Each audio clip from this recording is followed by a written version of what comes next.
Hello and welcome to the July 6th, 2025 episode of Nick's News. I am your host, Nick, brought to you by Some Budget Studios. That's right, we're putting money into this project of ours.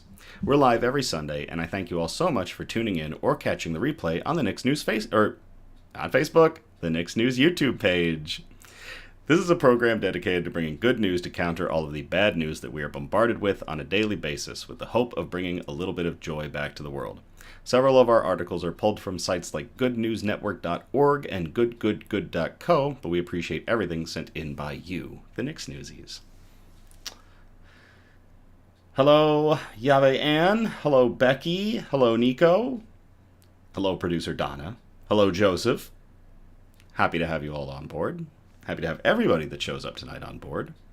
Let's get into our odds and ends. First off, our news brew. The first week at my new job has wrapped up, and it's time for celebration. If you thought Pentuple from back on the May 4th, 2025 episode was big, say hello to its superior, Sextuple. This little monster from Hoppin Frog is a Belgian-style strong dark ale, and it's clocking in at high-octane madness at 16.4% ABV. That's right, this little can is pure rocket fuel. Thank you very much, Becky. So for this little nightmare, we have my gnarly oak tulip glass. Tulip glasses are fantastic for Belgians and strong ales. We don't need the Balisong bottle opener, so we'll just crack this can open and blow the gain on my audio.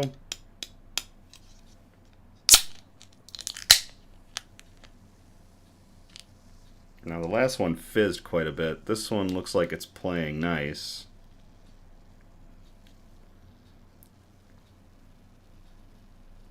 Wow! Okay! This is going to be an experience. Get into the theatrics of a 5-minute pour. Get all of that gas out of the beer, because I don't want that going into me.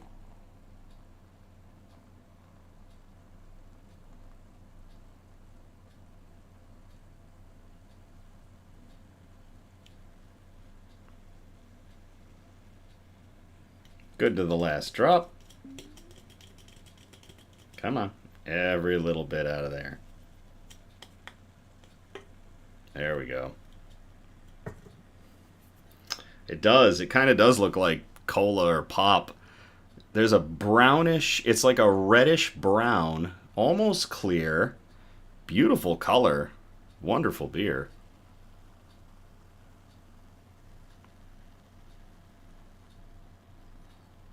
Oh, Yave and is Rebecca. Yeah. Yep, very cool. I'm glad you're with us. This is strong beer. Hey, Dirty Rogue. Made it in for the poor. All right. Let's get into our shout-outs. Are you looking for amazing fine wine or cider? Fox and Hen Winery is located between downtown Grand Haven and Allendale, Michigan. They specialize in small batch wines and ciders that reflect the Lake Michigan climate. You can check them out Fridays and Saturdays from 1 p.m. to 8 p.m. And I will be there at Fox and Hen on this upcoming Friday, the 11th, from 5 p.m. to 7 p.m. Eastern. So if you want to come out, have a glass of wine or a glass of cider with me, by all means, come on out. There's also going to be a really rad food truck because Fox and Hen gets like some of the best food trucks. So yeah, it should be fun. Fox and Hen Winery, Grand Haven, Michigan, showcasing Michigan climate with small batch wine and cider. Cheers.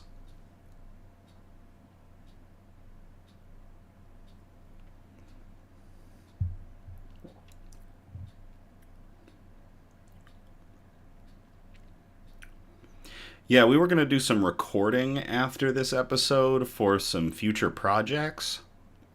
I don't think that's going to happen. Oh my. The warmth that just came through me from that first sip. That's a big beer. Next shout out. Have you ever said you're not going to do a thing, but then you do it? That's how I feel about TikTok.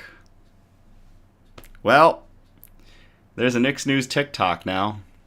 That's right. We have decided to utilize another social media platform in the form of TikTok to help to promote the good news and the Hope Core stuff that we do here on Nick's News. So there is now a Nick's News TikTok. And we'll be posting shorts, news nibbles, and more Hope Core content there. So check it out. Link is in the description. That's right. We have a TikTok. There's nothing on it yet, but it's going to get filled out as time goes on, so. Dirty Rogue, be right back, gonna go follow. Thank you very much. You will find it very sparse right now, but that's because we literally just made it today, but we have a lot planned for it, so it should be good. News quote. Nico, never hurts to have a bigger possible audience. Nico, I agree wholeheartedly with you, and to get this good news stuff out into the algorithms to beat off the bad... Strike that. Rewind. To beat the bad news that we are bombarded with on a daily basis, we will take advantage of every platform that we deem acceptable. So, TikTok, here we come. News quote. Friendship improves happiness and abates misery by the doubling of our joy and the dividing of our grief. And that comes from Marcus Tullius Cicero, better known as Cicero, who was a Roman statesman, a lawyer, a scholar, a philosopher, an orator, a writer, and an academic skeptic. And I think that, hello Charlie, I think that that is a fantastic quote for the times and something to think about when we are considering our friends and loved ones and the kind of help that each of us can get from the person next to us. So again, friendship improves happiness and abates misery by the doubling of our joy and the dividing of our misery. From Cicero, cheers.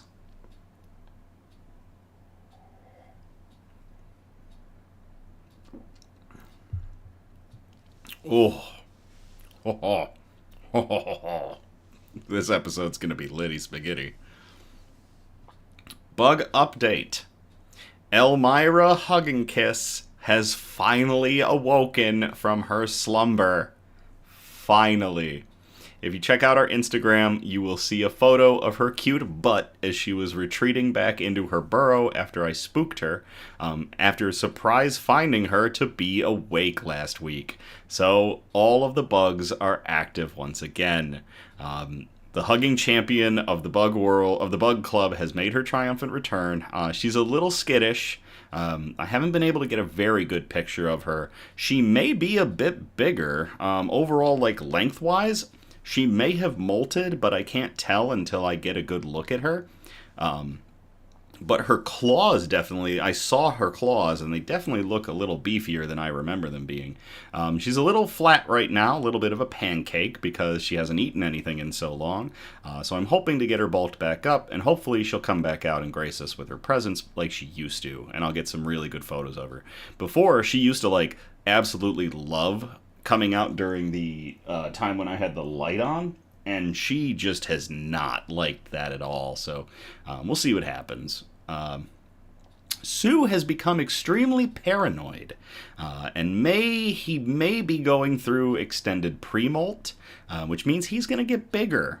He is not an adult. From the pictures that you've seen, Sue has more growing to do. So he may be in pre-molt. I'm going to continue to monitor him. And our angry boy, our angry spicy boy, might become a bigger, angrier spicy boy. In which case, I might be in danger. Ripley is a very active little scuttlebug, and I hope to get some more pictures and videos of Ripley up on the Instagram, so keep an eye out. They've been very active, and I hope that they're excited for their new home that will be coming this month. That's right, as I've stated, this month, finally, in the month of July, we will be rehoming Ripley. We will be moving her out of this tiny little enclosure to a full-size vivarium, bioactive vivarium, with plenty of cork bark and hiding spaces for her, but especially it'll just be a more natural environment for her, so it should be good.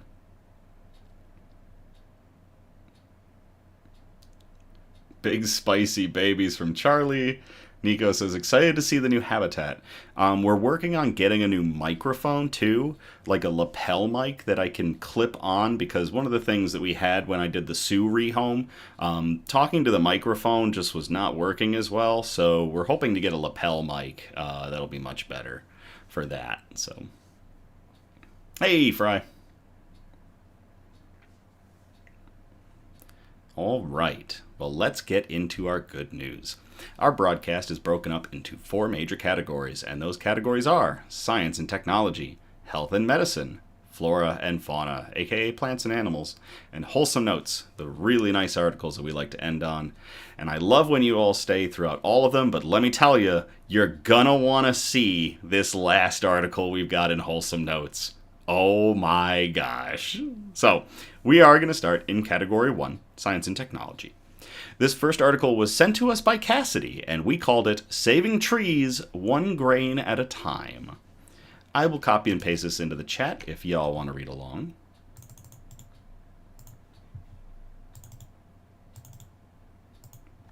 Hey, Christian.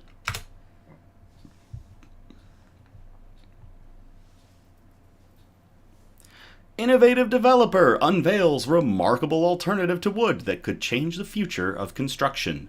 Why continue harvesting trees? This was posted to The Cool Down on June 21st of 2025 by Cody Januzko. Modern Mill, a company focused on sustainable building... I gotta move the mic over just a little bit. There we go. There we go. Modern Mill, a company focused on sustainable building products, has expanded its offerings with Acre. Made from upcycled rice hulls in a zero-waste manufacturing facility in Mississippi, Acre provides the warmth and workability of wood without cutting down any trees. Acre also emits zero volatile organic compounds like phenol, formaldehyde, or oh wow, hold on. I read that wrong. Acre also emits zero volatile organic compounds, no phenol, no formaldehyde, or forever chemicals like PFAS. This separates Acre from plywood or other composite woods, which can contain VOCs or formaldehyde. The material is water, weather, and pest resistant and comes ready for a variety of uses, including siding, trim, decking, and porch boards, and sheets for any other project needs. Acre is also a circular product, which is able to be recycled after use. The innovation is incredibly beneficial to combat deforestation. While many consider wood a more eco-friendly building material than cement or steel, harvesting wood is not carbon neutral, and the World Resources Institute has noted that. When sustainable alternatives like Modern Mill capture the aesthetics and performance of wood, why continue harvesting trees for applications like siding, trim, and decking? Kim Goymond, Chief Marketing Officer at Modern Hill, told Builder magazine. I believe it's Builder magazine, or it might be the Builder website. There's a link in the description. There's a link in the article if you want to check that out. Worldwide, the construction industry contributes significantly to the heat-trapping pollution causing the changing climate. The United Nations Environment Program noted that the building and construction sector accounted for about 37% of annual global pollution in 2023.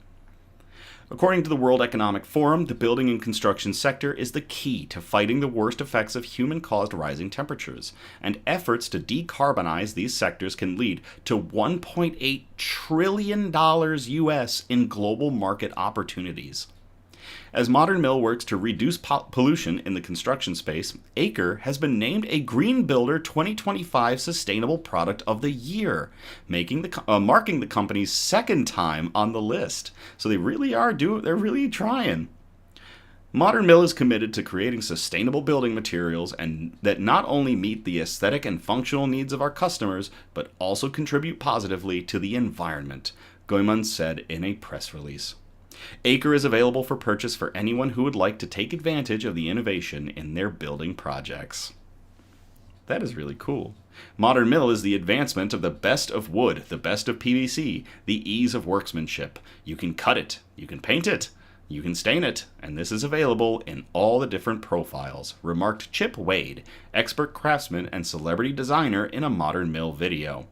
There are links in the article if you want to check out Modern Mill and their product Acre. to Modern Mill for rolling out this product and winning the 2025 Sustainable Product of the Year award, and to Cassidy, who sent this in. Cheers.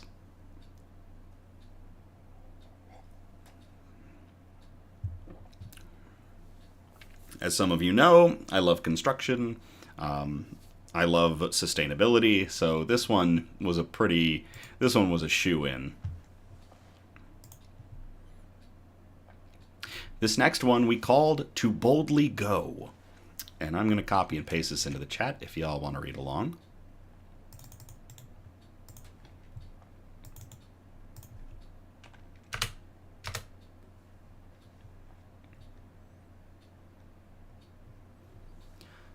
New astronaut camp for girls named after Star Trek actress Nichelle Nichols, honored as a role model. This was posted to goodnewsnetwork.org, and it was posted on July 1st of 2025 by Andy Corbley.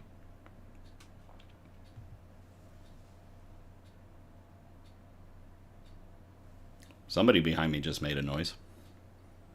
Ripley might have caught dinner. I'll have to check later. Alabama will be the site of a new training camp for the next generation of female astronauts, funded and named in honor of one of the profession's great pioneers. Okay, maybe not exactly, because the Nichelle Nichols Space Camp honors someone who pioneered an idea rather than a profession, an idea that color barriers didn't exist in outer space. Passing away in 2022, African-American actress Nichelle Nichols was the first black woman to star in a primetime American TV show when she took the role of Lieutenant Nyota Uhura on Star Trek. I'll get to that in a moment, Becky. As a bridge officer, it wasn't just that she had plenty of screen time in the show, but she was one of the highest-ranking characters according to the show's plotline. As Whoopi Goldberg later put it, I just saw a black woman on television, and she ain't no maid. Indeed, there was nothing typical nor token about Nichols' character. Uhura was a polyglot, translator, and communications expert high up in the chain of command, and her portrayal resulted in a generation of African American women watching someone who looked like them explore space. To that end, she became something of a space influencer, with few impacts likely to be greater than this new weekend-long experience for young women aged 14 to 18 at the U.S. Space and Rocket Center in Huntsville, Alabama. Organized by the Nichelle Nichols Foundation, the space camp will be organized around two structures, the first being the internationally recognized excellence of the Space and Rocket Center program, which mirrors astronaut training done by NASA, and the second being an additional structure of activities to mirror the finest concepts contained within the Star Trek canon. These include coursework on the concept of infinite diversity in infinite combinations, the bedrock of philosophy from the show's Vulcan aliens, and a series of mission scenarios similar to those undertaken aboard the Enterprise, specifically a first contact scenario, which was the responsibility of Uhura in the show. The camp is a fitting legacy for the recently deceased actress, who was the direct inspiration for Sally Ride, the first female American astronaut, along with so many others who had encountered Nichols during her STEM advocacy work with NASA. All of that might not have happened if it weren't for a chance conversation with none other than Dr. Martin Luther King Jr.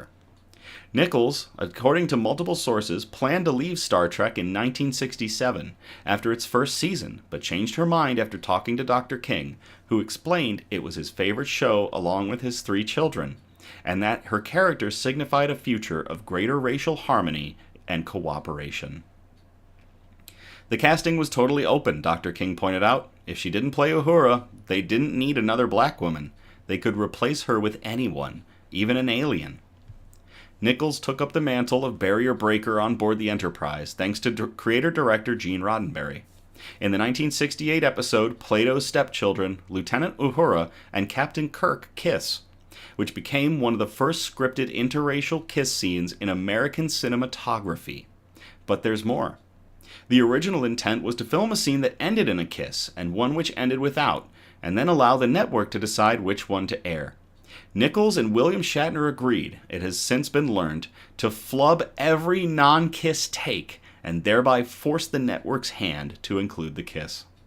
The space camp costs $2,000 to attend, but financial assistance and scholarships are available for eligible participants. And there is a YouTube video in the article that you can watch that details the Nichelle Nichols Space Camp. That is awesome.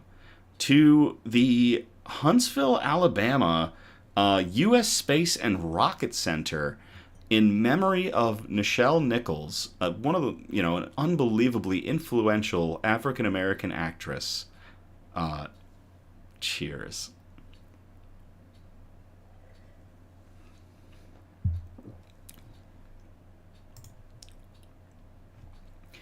So while we were getting through that article, in the chat, Becky said, at least the cricket isn't bothering you this week. So there's a reason for that. That first day, when I saw Elmira's butt, I thought, man, she looks thin. Let me try to give her a snack. So I managed to fish that cricket out of Ripley's tank because Ripley just could not get to it, and that was okay. Ripley has other food to eat. I fished that cricket out of Ripley's tank, and I put it in Elmira's. There is another photo I managed to take. It was shortly after Ripley caught that cricket. Or not Ripley, sorry. It was shortly after Elmira caught that cricket and proceeded to hug and kiss it to death. So, no more chirping cricket. And maybe I will post a photo. It's not the best photo, but it does show her hugging that cricket. So, no more chirper.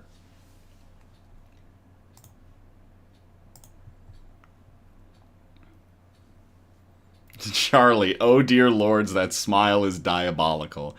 That chirping cricket was the bane of my existence during the last couple of episodes.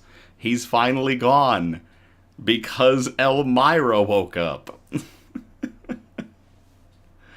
Rebecca posting the cricket emoji. Christian, she loves food. What can she say? She really does. She just wants to hug things. All right, that's going to get us out of science and technology. We're going to move on to category 2, health and medicine. See, the beer's already affecting me. My gosh, I haven't had something this high ABV since, maybe Utopia's, which is 27, 28%. So, this is definitely a highball. Becky says, I will name him George. And Rebecca follows it up, Rip Cricket. All right, so we're going to get into health and medicine. We called this article, this article, One Step Closer to Eradicating HIV.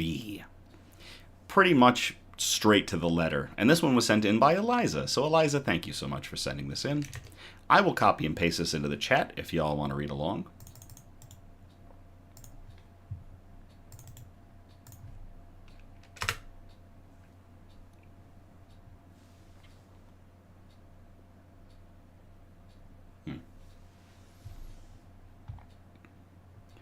Groundbreaking twice-yearly HIV prevention injection approved by the FDA.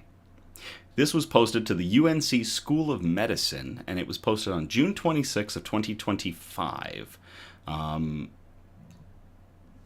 Doesn't say immediately who posted. Perhaps the media contact, which is Kendall Daniels-Ravinsky, communications specialist for UNC Health. Preventative therapies for HIV-1 or human immunodeficiency virus 1 have made leaps and bounds over the past decade. A once-daily pill named PrEP, or pre-exposure prophylaxis, has been a stalwart for HIV prevention, but only if people take it consistently and can routinely access a pharmacy.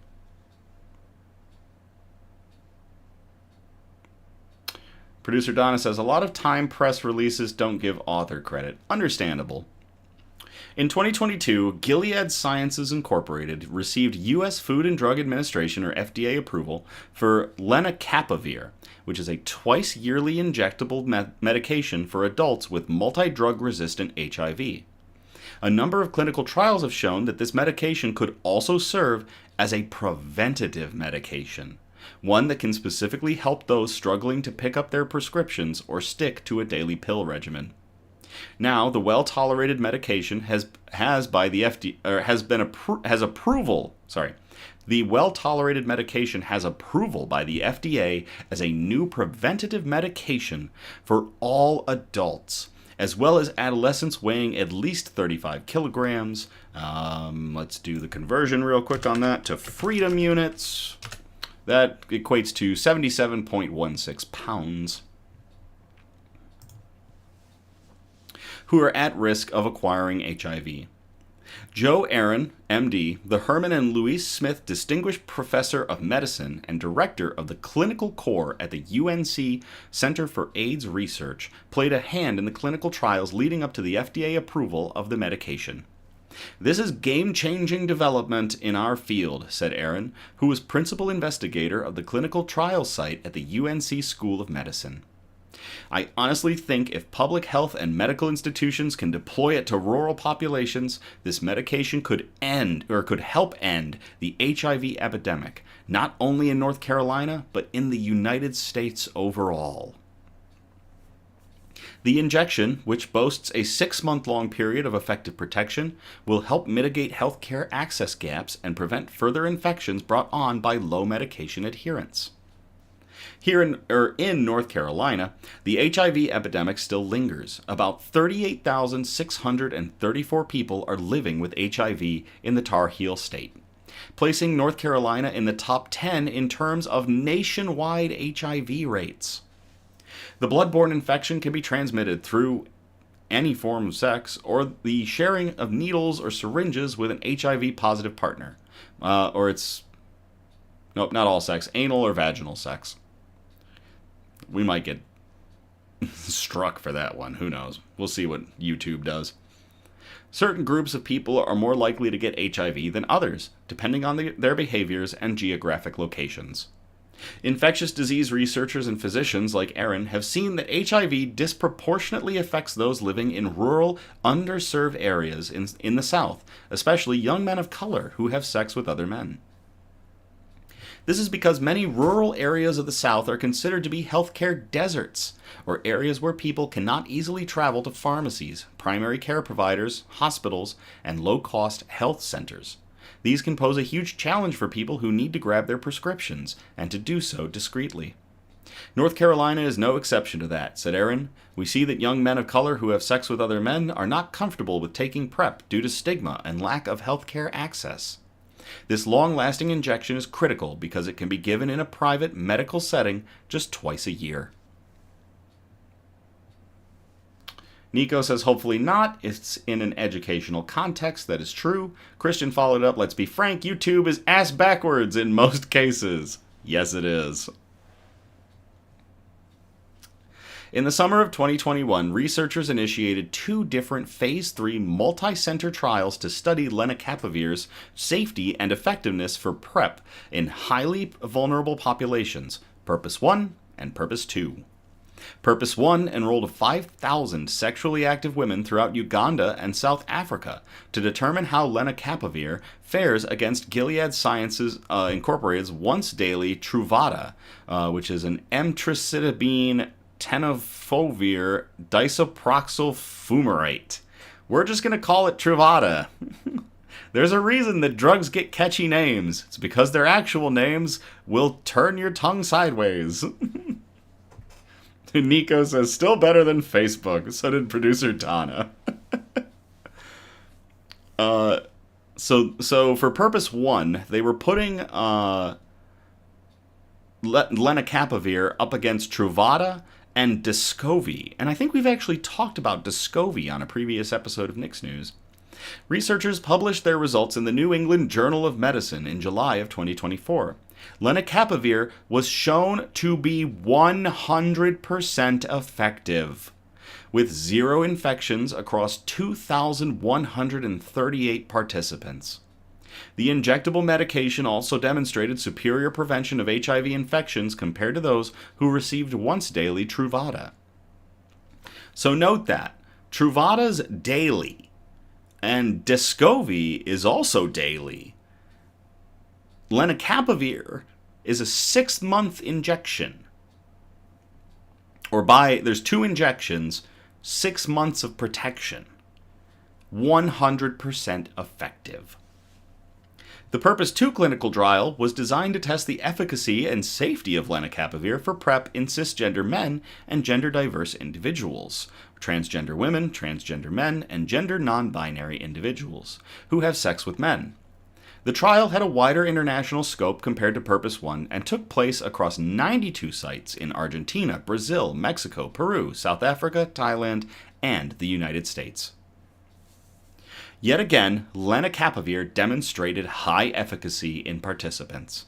The results, published in the New England Journal of Medicine in November of 2024, found that approximately 99.9% of participants in the lenacapavir group were protected against HIV infection. There were only 2 cases of HIV among 2,179 participants. Compared to once-daily Truvada, lenacapavir was 89% more effective at reducing HIV infections. Through the Purpose trials, we found that lenacapavir is effective at preventing HIV infection from taking hold in the body, said Aaron. But it is safe too. The studies did not demonstrate toxicity in liver, kidney, or other parts of the body. Results from the past 2 trials were so impressive that Science named lenacapavir its 2024 Breakthrough of the Year. Medical adherence is crucial. In order to prevent breakthrough infections, it is incredibly important for patients to take their medications that are prescribed and to continue taking them for their entire regimen. Oral PrEP takes about 7 to 22 days of consistent daily use to reach full effectiveness. In the Purpose 1 trial, results were consistent with other reports in people taking PrEP medications. At the 1-year mark, researchers found that 84.1% of participants who were receiving Descovy were not adhering to their medication schedule. In the Truvada group, approximately 93% of participants had low medication adherence. And that isn't necessarily on the individuals. It could be that it's just difficult to get their hands on the medication that they need. So sticking to that schedule is what makes these things work, and lenacapavir just sounds like it's the go-to. Aaron and colleagues are now looking to get the drug to people who are at the highest risk of HIV infection, such as those who are just leaving prison, receiving treatment for intravenous substance abuse, or those living without transportation. The long protective properties of the drug are key, as people are adjusting to their new lives and may not be able to come in for frequent follow-up visits. When people at risk leave prison or received opioid therapy, they're at highest risk of getting the infection over the next 3 to 4 months, explained Aaron.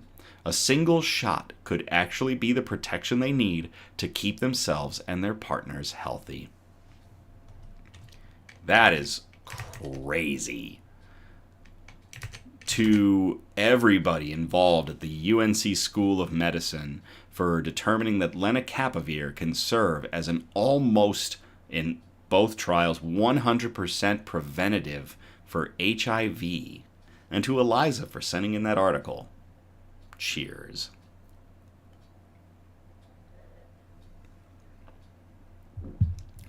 I am all for the eradication of viruses, medical conditions.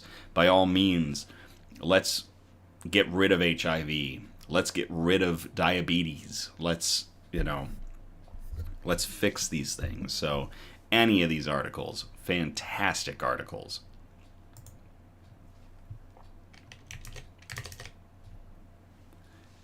Alright, that's going to get us out of health and medicine. We're going to move on to category 3, flora and fauna, aka plants and animals. We call this first article, Living Legos. And I will copy and paste this into the chat if y'all want to read along.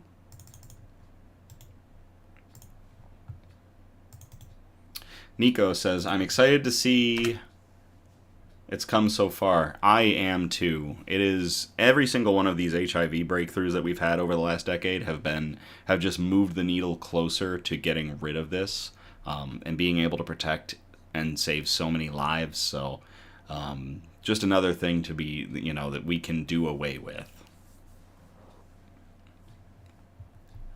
Scientists invent photosynthetic living material that sucks CO2 out of the atmosphere. This was posted to Live Science by Sasha Pear. It was published on June 25th of 2025. Scientists in Switzerland have created a new living material that contains blue-green algae and could one day be used in buildings to fight climate change, they say. Thanks to the blue-green algae, or cyanobacteria, the new material is photosynthetic. This means it can chemically convert carbon dioxide, or CO2, sunlight, and water into oxygen and sugars, which promote growth. In the presence of certain nutrients, the material can also convert CO2 into solid carbonate materials like limestone, the researchers said in a new study that was published on April 23rd in the journal Nature Communications. Over time, these minerals build a robust lattice inside the material that strengthens it and stores carbon in a more stable form than photosynthesis does. The material can store carbon not only in biomass but also in the form of minerals, a special property of these cyanobacteria. Study co-author Mark Tibbett, an associate professor of macromolecular engineering at the Swiss Federal Institute of Technology, or the ETH Zurich, said in a statement. As a building material, it could help to store CO2 directly in the buildings in the future. Without the ability to sequester carbon in mineral form, the new material would be floppy and jelly-like. But by producing a mineral skeleton with CO2 and nutrients, the material gradually enhances its own mechanical strength, making it a good candidate for construction, according to the study. Can you imagine if you have living Legos? This is how we get living Legos. The researchers suggest the material could one day be used as a coating on building facades to suck CO2 directly out of the atmosphere. In the study, the material continuously sequestered CO2 for 400 consecutive days, storing approximately 26 milligrams of CO2 per gram of material in the form of carbonate precipitates. This rate is highly efficient and significantly higher than other forms of biological CO2 sequestration, the researchers said. That is really cool. The material's increasingly vibrant green color is evidence that it stores CO2. If you look at the pictures, it just gets brighter and brighter green. In the form of biomass. It stores CO2 in the form of its own biomass. But cyanobacteria can only grow so much, and the rate at which carbon was stored inside the bacterial cells leveled out after about 30 days, according to the study. This means that carbon sequestration in the form of biomass decreases beyond this time frame, but it doesn't stop. The base of the new material is a 3D printable hydrogel, a gel with a high water content made of cross-linked molecules. The researchers selected a porous hydrogel and grew cyanobacteria inside it, ensuring that enough light, water, and CO2 could penetrate the gel to reach the bacteria. The scientists then tested different shapes of hydrogel to determine the best geometry for cyanobacterial survival. Cyanobacteria are among the oldest life forms in the world. Study co-author Yifan Cui, a doctoral student in macromolecular engineering at ETH Zurich, said in a statement. They are highly efficient at photosynthesis and can utilize even the weakest light to produce biomass from CO2 and water. In the study, the researchers bathed the hydrogels in artificial seawater to supply the necessary nutrients for mineral precipitation. Further research is needed to determine how those nutrients, which include calcium and magnesium, could be injected into the material if it was coating on a building. In the meantime, the researchers are dreaming up different shapes that the material could take. At an architecture exhibition in Venice, the team presented their materials in the form of two tree trunk-like objects, that could each absorb up to 40 pounds, or 18 kilograms in non-freedom units, of CO2 per year, or as much as a 20-year-old pine tree, according to the statement.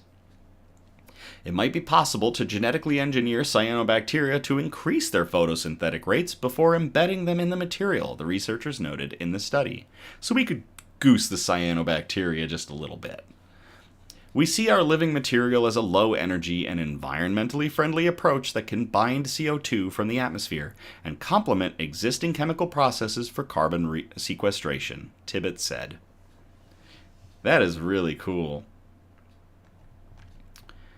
For everybody involved in the design of cyanobacteria building blocks that could be used in construction in the future, at the Swiss Federal Institute of Technology, or ETH Zurich.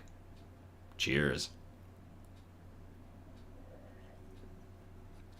Rebecca says, Emerald City of Plants. I really like that.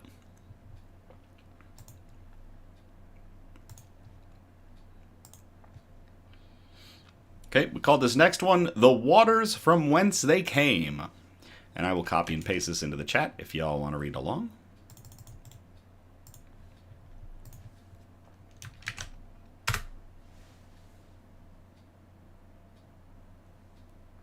I'm really curious who made the sound earlier. I'll have to check it out later.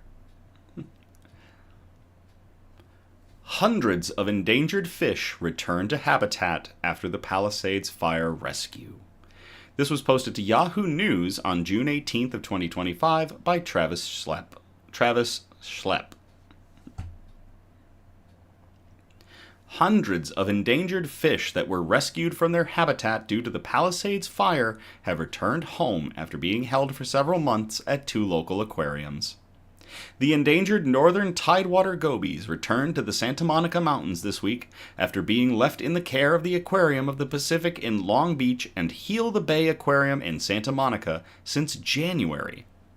5 months ago, biologists rescued as many of the small endangered fish as they could, removing them from their natural habitats in the Topanga Canyon Lagoon, which was left scarred by the Palisades fire and contaminated by runoff. The gobies play an important role in the local ecosystem, officials said. Their presence or absence can signal the health of an entire system, including coastal food webs and lagoon habitats, officials for the Aquarium of the Pacific said. They help regulate the invertebrate population, including mosquito larvae, while serving as prey for native birds and large fish. The gobies live in small, semi-connected groups spread across many local lagoons along the coast. Typically, if one lagoon becomes unsuitable for their survival, the fish can move to the nearby lagoons and join other colonies. Becky says, Yay, fishies are back home! Producer Donna, they are cute little guys. There is a photo of them, and they are indeed cute little guys. But there are limited sites nearby for natural recolonization near Topanga Canyon after January's devastating fires. So biologists stepped in to help relocate and reintroduce gobies to support the recovery of local populations. Topanga Lagoon remains heavily impacted by sediment from the fire, but officials said there's now enough of a clear habitat for these fish to be reintroduced to their natural homes. Their return to Topanga Lagoon is significant because it supported the healthiest and most consistently abundant northern tidewater goby population in Los Angeles County until the Palisades fire broke out, officials said, adding that their survival may help preserve their unique genetic traits. The rescue operation was conducted with coordination by several agencies and organizations, including Cal State Channel Islands, Resource Conservation District of the Santa Monica Mountains, U.S. Fish and Wildlife Service, and California State Parks. CSUCI and the Resource Conservation District will continue to monitor the survival of these endangered yet hardy fish.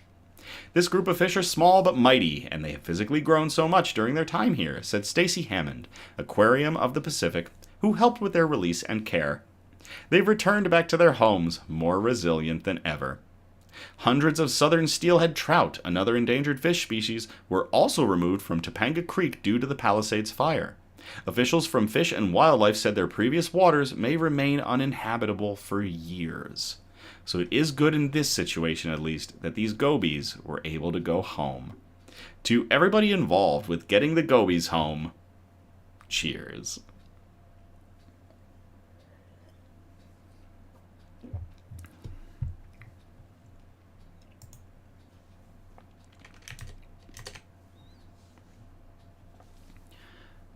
All right, that gets us out of flora and fauna, aka plants and animals, and puts us into wholesome notes. We have 2 wholesome note articles tonight, and I hope you enjoy them as much as I do. So, this first one we called 1,500 times better than a limo.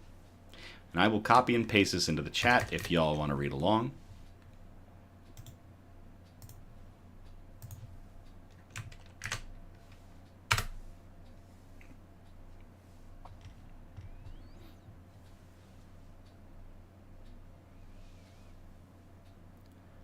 $1,500 bikers show up to escort bullied teen to prom in spectacular British convoy. I don't feel alone anymore.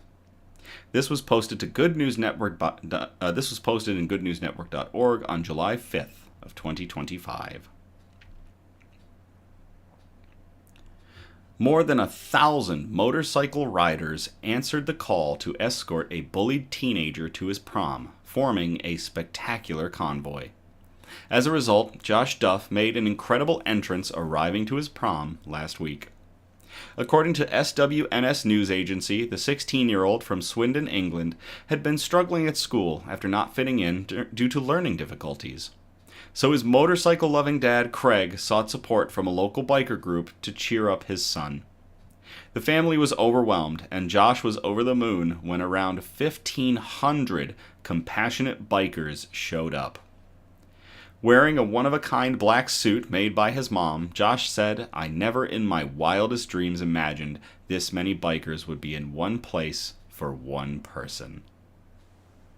Rebecca says, "Hell yeah." Becky says, "Such anticipation." Aww. It's insane. I'm still in shock. I used to say I felt alone, but I don't feel that way anymore. Wow. That right there is a quote from Josh.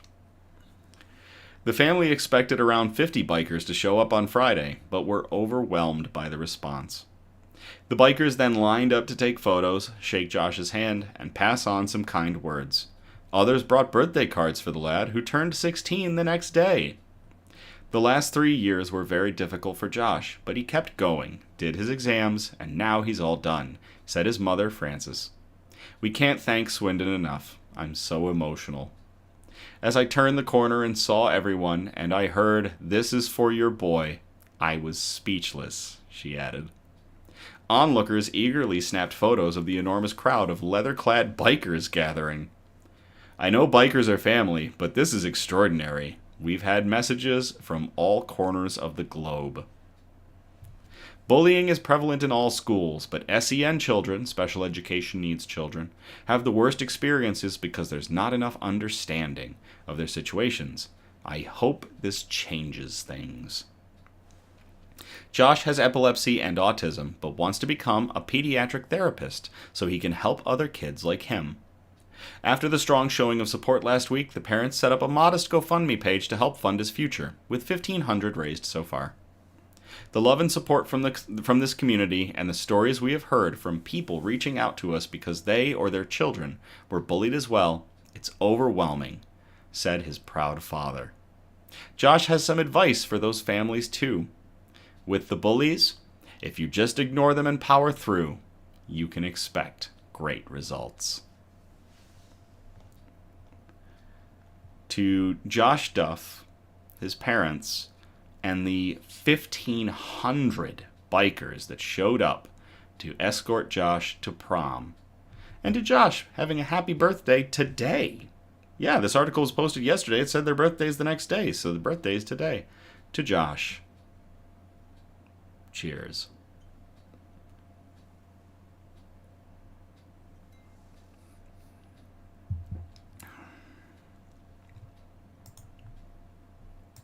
I'm not going to lie, I teared up just a tiny bit on that one. The incredible outpourings of support for people are definitely those articles that get me pretty hard, so that was really good.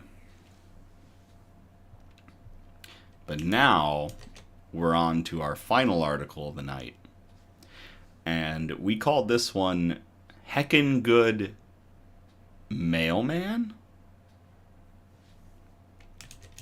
I will copy and paste this into the chat if y'all want to read along.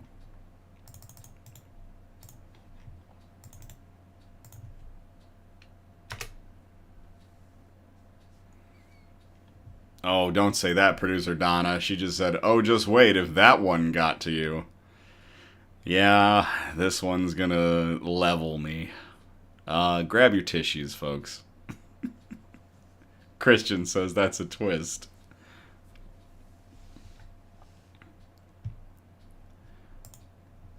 Mailman adopts longtime dog on his North Texas route after owner dies. This was posted to CBS News Texas on June 11th of 2025 by Dawn White. Becky says, tissues are ready. You often hear horror stories about dogs and mail carriers, but a Denton County mailman fell in love with a dog along his route and came to the pup's rescue when he needed it most. Producer Donna says this could also be an I'm not crying, you're crying, and yeah, this could be an I'm not crying, you're crying. I like look ahead as I'm reading. Oh, this is gonna be rough. USPS mailman Ian Burke met an energetic puppy named Floyd on his route in Denton. I first met Floyd about 3 years ago, Burke said. I was delivering mail, and the puppy came running up behind me and turned around. Burke got to know the German Shepherd and Border Collie mix and the dog's owner, a Vietnam War veteran. As a result of his service, he was wheelchair-bound, Burke said. Mike chimed in and said, this is gonna be rough. You're a terrible person, Mike, and you punish yourself. So Floyd, the German Shepherd and Border Collie mix's owner, was a Vietnam veteran who was confined to a wheelchair. The spoiled pup had his own room in the veteran's 2-bedroom apartment. Floyd served as both a service dog and a companion. He's got a full name. His full name is Pretty Boy Floyd, after the 1930s bank robber, Burke said. It's an interesting factoid. Pretty Boy Floyd, also a famous gangster.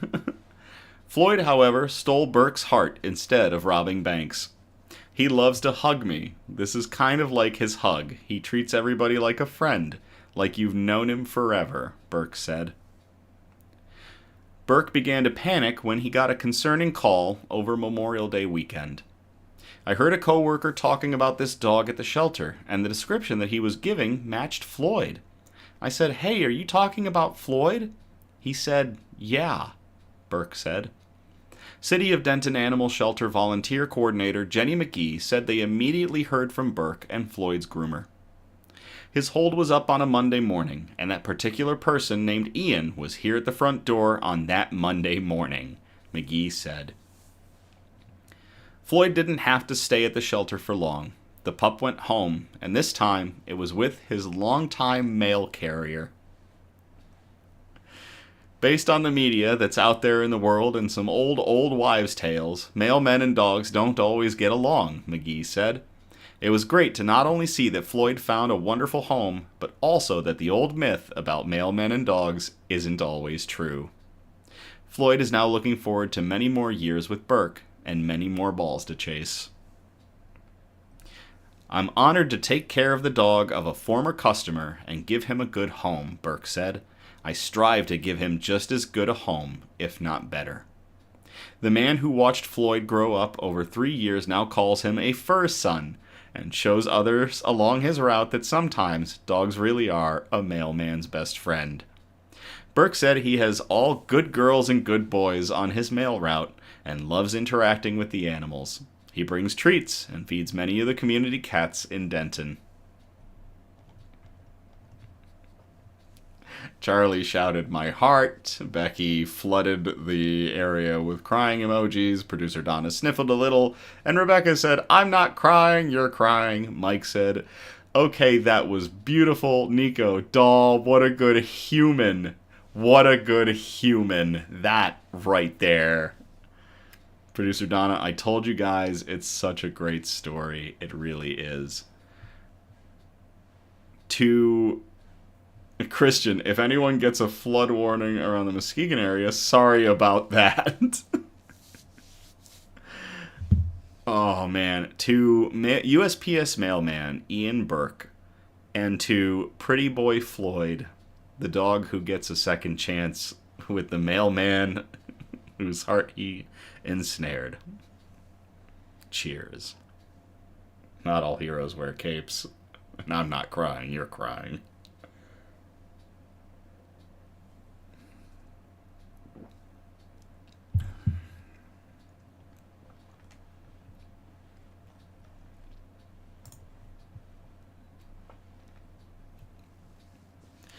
Alright, so that's about it for us tonight. I thank you all for tuning in or catching the replay on the Nix News YouTube page on our YouTube channel where we have all of our episodes. Again, we're live every Sunday. Our next episode is going to be on July 13th of 2025.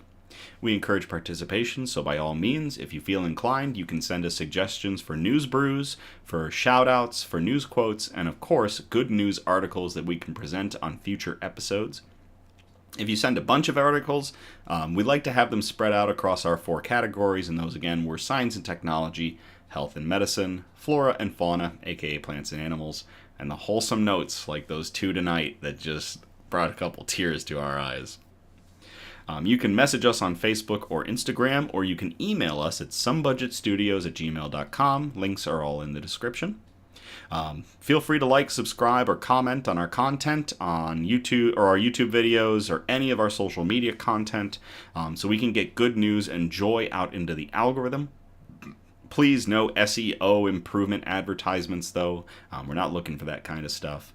But I can't thank you all enough for everything that you do. Nix News continues to grow on all of its platforms, and now we are expanding into TikTok.